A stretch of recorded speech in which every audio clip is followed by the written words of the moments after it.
Hoje nós vamos avaliar o custo de todos os investidores para que a gente possa entender exatamente qual que vai ser o suporte, qual que vai ser a mínima dessa tendência de baixa no Bitcoin. Vamos olhar para o curto prazo também e entender que nós estamos dentro de uma movimentação de alta que ela é apenas um respiro e vamos entender qual que é o alvo desse respiro. Bom, Gui Telles na área, e se você não for inscrito no canal, considere se inscrever, pois aqui eu trago um mega conteúdo todos os dias da semana, principalmente quando eu falo sobre análise on-chain. E caso esse conteúdo venha fazer sentido para você, deixe seu like para dar aquela força pro canal e para mostrar que o conteúdo ele está sendo relevante. Mas chega de papo, bora ver gráfico, que é o que nos interessa aí. Olha só, como eu te falei, a gente vai avaliar o custo de todo mundo para a gente entender aonde que vai ser o suporte dessa movimentação de baixa.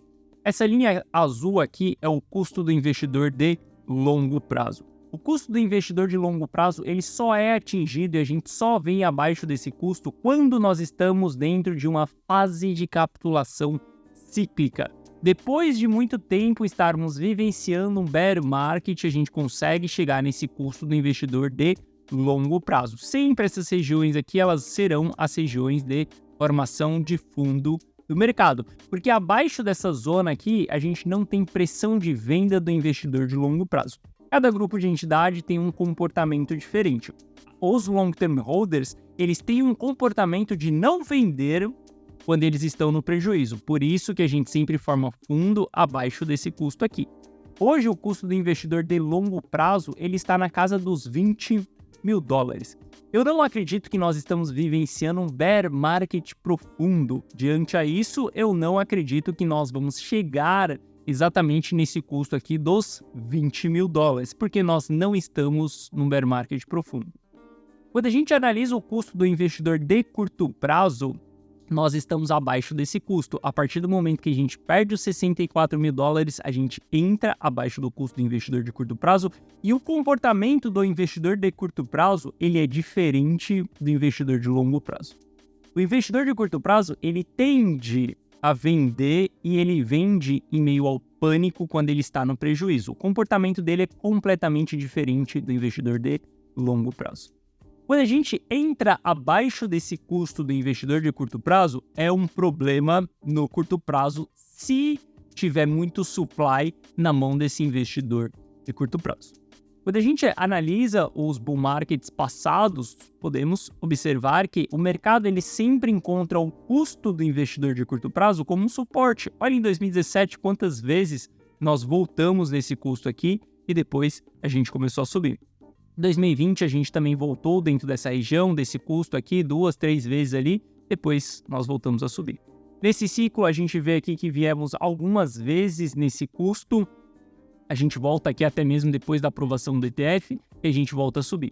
Agora quando a gente perde esse custo aqui e faz confirmação, as coisas começam a ficar mais negativas, porque esses investidores aqui eles estão vendendo no prejuízo. E por que nós estamos fazendo isso? Você vai entender que o nosso objetivo final é entender um custo ali, uma base de preço ideal para a gente cessar a pressão de vendas. E isso vai se tornar a mínima dessa retração que nós temos. Então a gente avaliou o custo do investidor de longo prazo, o custo do investidor de curto prazo, e a gente vai entender como que isso vai funcionar lá na frente. Eu vou falar com você sobre o alvo dessa retração. Mas olha só, quando a gente olha para o investidor de curto prazo, hoje eles detêm 2 milhões e 700 mil bitcoins no prejuízo. Isso daqui é um grande problema. Quando a gente tem baixa concentragem de supply na mão desses caras e a gente entra no prejuízo, beleza, é um período ali onde a gente tem uma certa pressão de venda, mas se a gente tem uma alta quantidade, a gente acaba tendo uma pressão de venda muito forte. Inclusive, a gente consegue observar quando que esses investidores de curto prazo, eles enviam os seus bitcoins no prejuízo para as corretoras. Veja que a gente sempre tem alguns picos de momento ali aonde esse investidor ele realmente entra em pânico e ele envia grandes volumes para as corretoras. Quando a gente olha essa retração que nós tivemos aqui, ainda não tivemos esse grande pico, esse grande pânico. Muitas pessoas falam por aí que a gente já vivenciou uma grande liquidação na última sexta-feira, né? Onde a gente viu o Bitcoin batendo em $53 mil. Sim, a gente vivenciou uma liquidação, mas não uma grande liquidação. O investidor de curto prazo, ele tem muito poder de venda no prejuízo ainda, e esse poder ele está acumulado. Fazem poucos dias que esses caras entraram no prejuízo. Com o passar do tempo, o mercado ele vai massacrando para que essas pessoas elas saiam, e vai chegar um determinado momento que a gente vê esse pico e nós vamos enxergar isso como uma região de fundo, por exemplo.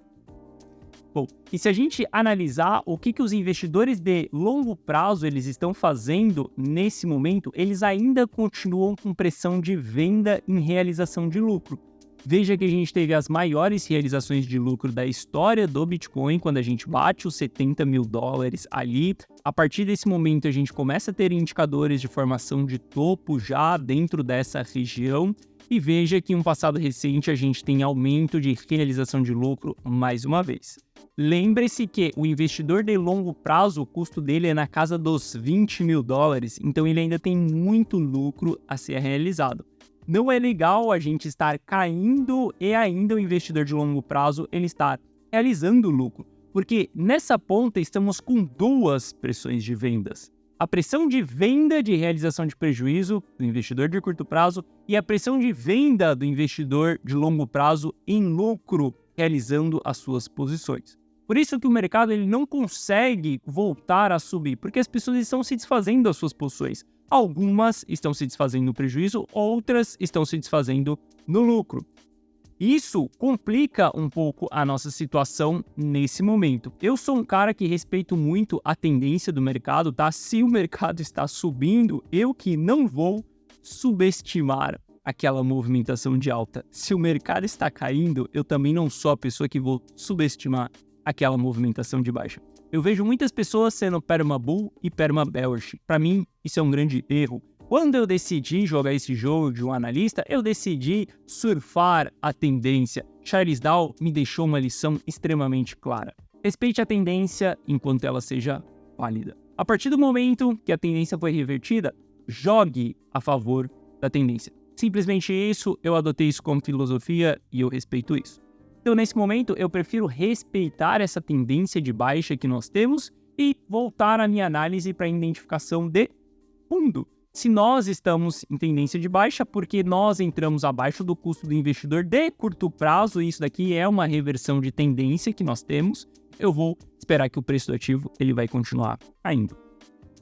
Bom, se a gente analisar aqui, a gente consegue ver tanto o custo aqui em vermelho do investidor de curto prazo, quanto em verde aqui o custo do investidor de longo prazo. Qual que é o problema do custo do investidor de longo prazo? Existem muitas moedas perdidas. Eu não sei se você sabe, mas mais ou menos 20% dos bitcoins que já foram minerados, eles foram perdidos, foram esquecidos em uma wallet, a pessoa não tem mais acesso, foi feito alguma coisa e essa pessoa ela perdeu o acesso àquilo. Lá no passado, as pessoas mineravam isso no seu próprio notebook e depois jogou esse HD no lixo e hoje esse HD ele deve valer milhões, quiçá bilhões. Então, quando a gente analisa o custo do investidor de longo prazo, existe um ruído envolvido nesse meio. O ruído são as moedas perdidas. Se a gente filtrar isso, e podemos filtrar isso, como que a gente vai considerar uma moeda perdida? Se a carteira ela tiver há mais de 7 anos parada, sem movimentação nenhuma, sem recebimento, sem envio, a gente considera que aquela carteira ali foi perdida. Ah, Gui, mas ela pode voltar para o mercado? Sim, ela pode voltar, mas a probabilidade daqueles 20% voltar para o mercado é muito menor, então a gente começa a descartar essas carteiras. E aí, através disso, nós construímos um custo mais real ali dos investidores ativos. Quando a gente olha para o custo dos investidores ativos, e aí aqui a gente vai misturar todo mundo, tanto o investidor de curto prazo quanto o investidor de longo prazo, a gente vai tirar uma média dessas duas pessoas para a gente entender qual que é essa região. Hoje, essa região ela está nos $45 mil. Observe que o mercado ele gosta bastante desse custo real. Quando nós tivemos ali o crash do banimento da mineração na China, veja que Bitcoin saiu de lá do patamar de 63 mil dólares e a gente veio buscar esse custo que estava nos 29 mil dólares. Quando nós tivemos a retração aqui de 2019, que eu falo muito que hoje nós estamos muito parecido com o que foi em 2019, a gente voltou aqui nessa região que estava ali nos 8 mil dólares. Depois a gente voltou a subir, flertou, voltou abaixo dessa região e a gente vai descartar aqui esse evento que houve no meio, porque não acredito que a gente vai ter um evento como esse novamente. Mas veja que esse custo ele é super importante e veja que a definição ali do nosso bear market do ciclo passado também, ele foi dado como suporte aqui nesse custo e depois que a gente perdeu esse custo, a gente teve as quedas mais agressivas, aonde a gente teve um grande panic sell acontecendo. Se nós observamos que isso daqui está nos 45 mil dólares, acreditamos sim que a gente pode ver Bitcoin nos próximos dias em 45 mil dólares. Gui, você acredita que isso pode ir muito além disso, a gente voltar para 35, 30 mil dólares? Não, eu não acredito que a gente pode voltar dentro dessas regiões. Mas eu não duvido da gente ver Bitcoin em 45 mil dólares nos próximos meses, por que não?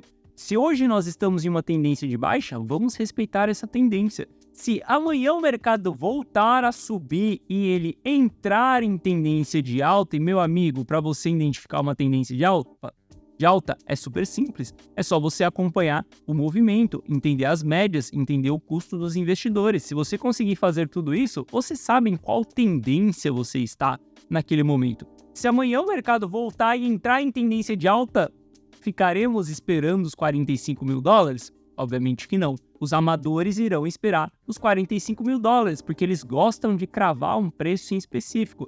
Da mesma maneira que eles só vendem se Bitcoin chegar em 100 mil dólares. Eles gostam de cravar um preço específico.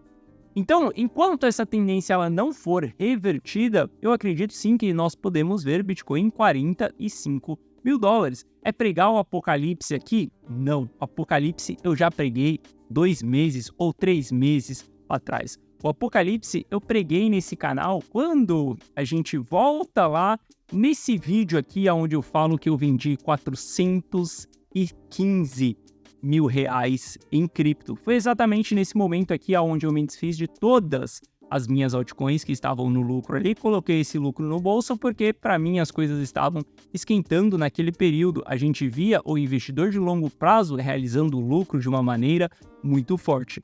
Desde esse período aqui, eu não tenho exposição em Ether, por exemplo. Eu vendi os meus Ethers também nesse período aqui e ainda vejo que foi uma excelente decisão, porque Ether perante ao Bitcoin ainda continua em tendência de baixa. A gente ainda não entrou em tendência de alta. Quando que nós vamos entrar em tendência de alta? Quando a gente conseguir se manter acima da média de 200 períodos e romper essa linha laranja aqui, que é a nossa tendência de baixa desde do dia 7 de setembro de 2022. Enquanto nós estivermos abaixo aqui, enquanto nós estivermos apontados para baixo, a gente acredita que Ether ele perde espaço para o Bitcoin. E isso é melhor que a gente fique investido em Bitcoin. E quando a gente avalia as altcoins, o contexto de todas as altcoins, estamos vendo também elas perdendo a média de 200 períodos, revertendo para baixo. Observe isso daqui, ó, total 3. Quando a gente perde a média de 200 períodos, olha só, a gente perde nesse período aqui a média de 200 períodos, olha quanto tempo as altcoins elas passam se desvalorizando, quanto tempo as altcoins elas passam em tendência de baixa. Depois que a gente rompe isso daqui para cima, olha só, uma clara movimentação de alta que nós temos aí, uma tendência de alta. Vamos ficar expostos em altcoins. Agora que a gente perde essa região aqui, nós devemos ficar fora desse ativo, porque não sabemos se o que tem pela frente é uma grande retração ou é uma pequena retração. Da mesma maneira como a gente olha para esse período aqui, ó. Opa! Quando a gente olha... Bom, enfim, não consigo voltar aqui, não sei porquê. Mas quando a gente olha para esse período aqui, a gente vê perdendo essa região da média de 200 períodos, nós não sabíamos o que ia acontecer ali pela frente. Pensa que você está vivenciando essa região aqui. Você não sabe o que tem pela frente ali. E é melhor que você se proteja referente a isso daqui, porque você não sabe o que vai vir. Pode ser que sim, o mercado ele só venha até essa região que ele veio aqui, e ele volte a subir. E se ele voltar a subir, tá tudo bem, a gente reentra na movimentação assim que ele voltar em tendência de alta. Esse período que nós estamos agora, esse momento agora, por mais que a gente vá chegar em 45 mil dólares, ele já começa a ser tarde para as pessoas saírem do jogo. Para quem queria sair do jogo, deveria ter saído lá atrás. Há 2 meses, quando eu saí das altcoins, quando eu falei de vendas de Bitcoin, a gente estava em 66 mil dólares, por exemplo. Aquele era o período para a gente sair.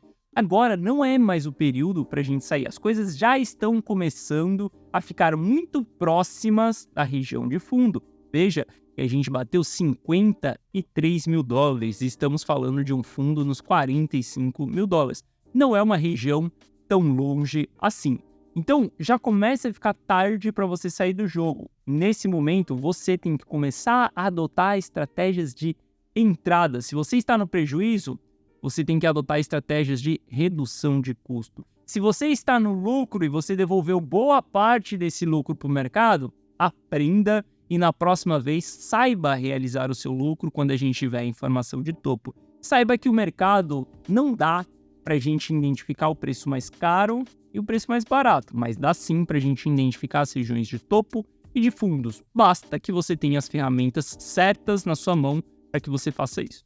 Bom, e quando a gente analisa o Bitcoin no curto prazo, estamos vendo um respiro aí voltando nos 58 mil dólares. E se a gente analisar o MVRV intradiário de 7 dias, ali a gente está olhando para os traders mesmo, o que eles estão fazendo? Nós chegamos dentro da região de formação de topo local. O que nós precisamos aqui é construir uma divergência dentro desse MVRV agora, para a gente ver o preço ele retraindo um pouco. Veja que nós temos tanto as regiões de fundos marcadas aqui nessa linha cinza e as regiões de topo marcado aqui em cima. Esse gráfico ele nos mostra o olho da mosca? Não, ele nos mostra a região. Através desse gráfico aqui, nós vamos lá no Price Action do Bitcoin, a gente vai lá, pega um gráfico de 4 horas, por exemplo, e a gente vai analisar candles e volumes. Quando a gente tiver candles de reversão com um volume expressivo ali, seja um engolfo de alta, seja uma estrela cadente, engolfo de baixa, na verdade, seja uma estrela cadente, qualquer candle de reversão que nós tivermos a partir dessa região aqui, com volume expressivo, a gente vai considerar que chegamos dentro de uma região de topo, porque o MVRV intradiário de 7 dias já está mostrando a região de formação de topo. Quando a gente começar a ter essa divergência entre o preço e o MVRV, significa que os traders eles estarão realizando seus lucros. E bom, quando a gente olha para o Ether ele está fraco nesse momento, tá? A região de realização de lucro de Ether é essa região aqui, mais comum que a gente veio flertando nos últimos meses. Só que quando a gente olha para toda essa movimentação de baixa que nós tivemos após a aprovação de ETF, veja que Ether nunca mais conseguiu voltar dentro dessa região. Isso porque a pressão de vendas ela está muito forte. Significa que os traders não estão conseguindo realizar grandes lucros nesse momento. Nós estamos falando de quem está tradando no intradiário, está tendo uma média de lucro de 2,6%, ou seja, as pessoas não estão lucrando quase nada. Bom, eu acredito ainda que a gente vai continuar nessa tendência de baixa, eu acredito ainda que nós vamos ver mais retrações pela frente. Isso vai ser importante para a gente adotar as nossas estratégias de entrada, nosso planejamento, escolher os ativos que nós devemos investir nesse momento. E não acredite na frase do compre bons projetos, faça DCA em bons projetos. Meu amigo, quem gosta de projeto é arquiteto, investidor gosta de dinheiro no bolso. Nesse momento, a gente tem alguns ativos que estão performando bem. Não vai me fazer DCA em Matic, em Cardano, em Polkadot, por exemplo, porque esses ativos não são os ativos que estão performando bem nesse momento. Escolha de uma maneira bem precisa aonde você vai colocar o seu capital nesse momento. E lembrando, nós estamos em uma tendência de baixa e não sabemos o que vem pela frente. Não subestime nenhuma tendência de alta e nenhuma tendência de baixa do Bitcoin também. Bom, essa foi a nossa análise de hoje. Espero que você tenha gostado. Se você gostou, deixe seu like. Se você não é inscrito no canal, considere se inscrever. Um forte abraço e eu vejo você de volta aqui no canal amanhã. Valeu!